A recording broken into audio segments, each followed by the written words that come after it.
Selamun Aleyküm. Bayramınız mübarek olsun.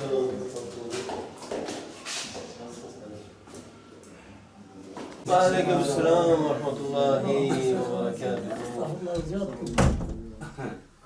Eyda mübareki be. Eyda mübareki be. Sen çavada mı hatın eyda mübareki be. Sürpriz bu ya. Çavani, Allah şeker. Hamz fadara, şekil fadara, kalbimiz bila nakin. Teşbirat gen khali. Estağfurullah. Hem teşbir gen خودش ترازی. Ne bavarikam Devam biz mübarek bila ve nakin. piroz be. Kerimdar be. Merhaba civarım. Tem khairatın. Eyda mübareki be. Çavaş, baş inşallah. Hamz fadara, vallahi elhamdülillah zahbaş. Dikkatle. Tamamen mahvale hemen yani yalanız eyvallah hoşya ve hamş kadaratun ya em diyalize herkese yaşamdım. Amcaya şeker vereceksin. Amcaya şeker veriyorsun.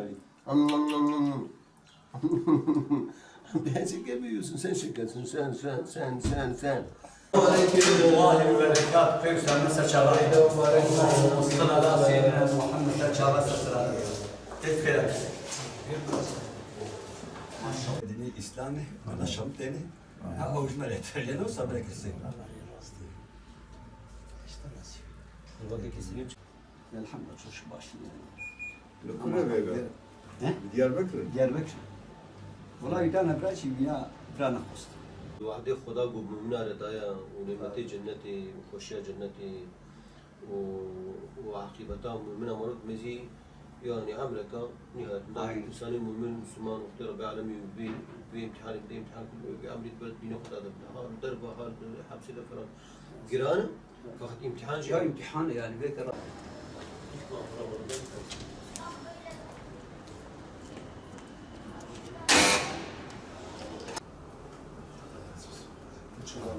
çok başsın. Allah resmi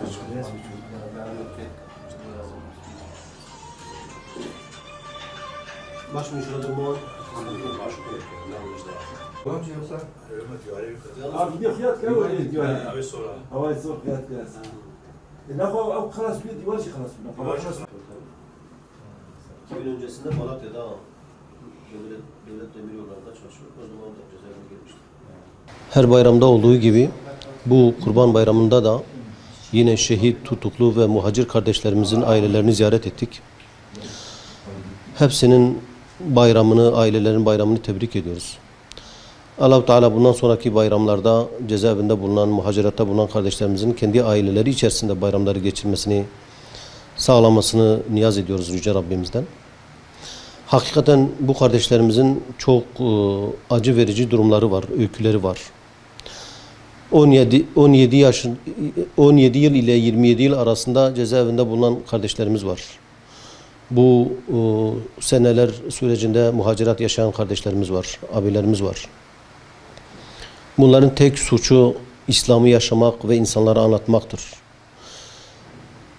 Bu mağduriyetlerin, bu mazlumiyetlerin başka örnekleri var mı dünyada bilmiyoruz. Ancak hakikaten bu insanların İslam'ı yaşamaktan dolayı bu kadar ağır cezalara çarptırılmaları, bu kadar eziyet ve sıkıntılara düçar edilmeleri anlatılması zor bir durumdur. Ailelerini dolaşıyoruz. Kimisi cezaevine girerken ellerinde bebeği olanlar şu anda o bebekler evlenmiş, belki torun sahibi olmuş.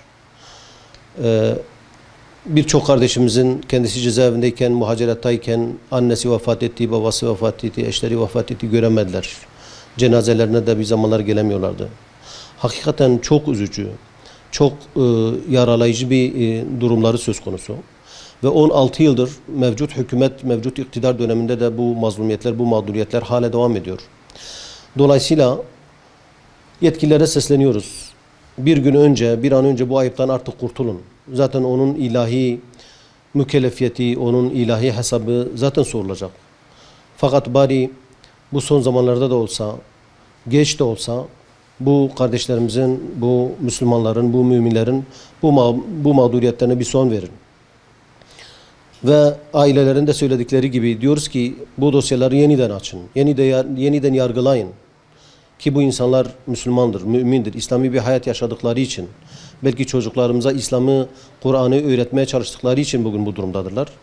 Bu da hem hükümet açısından büyük bir ayıp, büyük bir vebal, hem de hakikaten tamamen hukuksuz, tamamen zora dayalı, adaletsizliğe dayalı bir durumdur. Gerek hükümetin gerekse de elinden herhangi bir şey gelebilecek olan yetkililer varsa bu duruma bir an önce el atmaları ve bu insanlarımızı, bu ailelerimizi bu mağduriyetten kurtarmaları gerekir. Bu ailelerimizin, bu kardeşlerimizin tekrardan bayramlarını tebrik ediyorum. Allah-u Teala kendilerine, ailelerine sabır versin ve hayırlı kapılar açsın.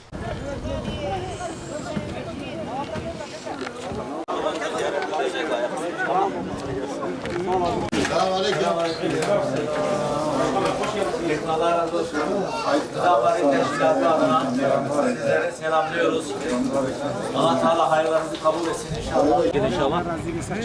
Recep razı be, tamam. Hayırlı satışlar abi. Onunki cekettir.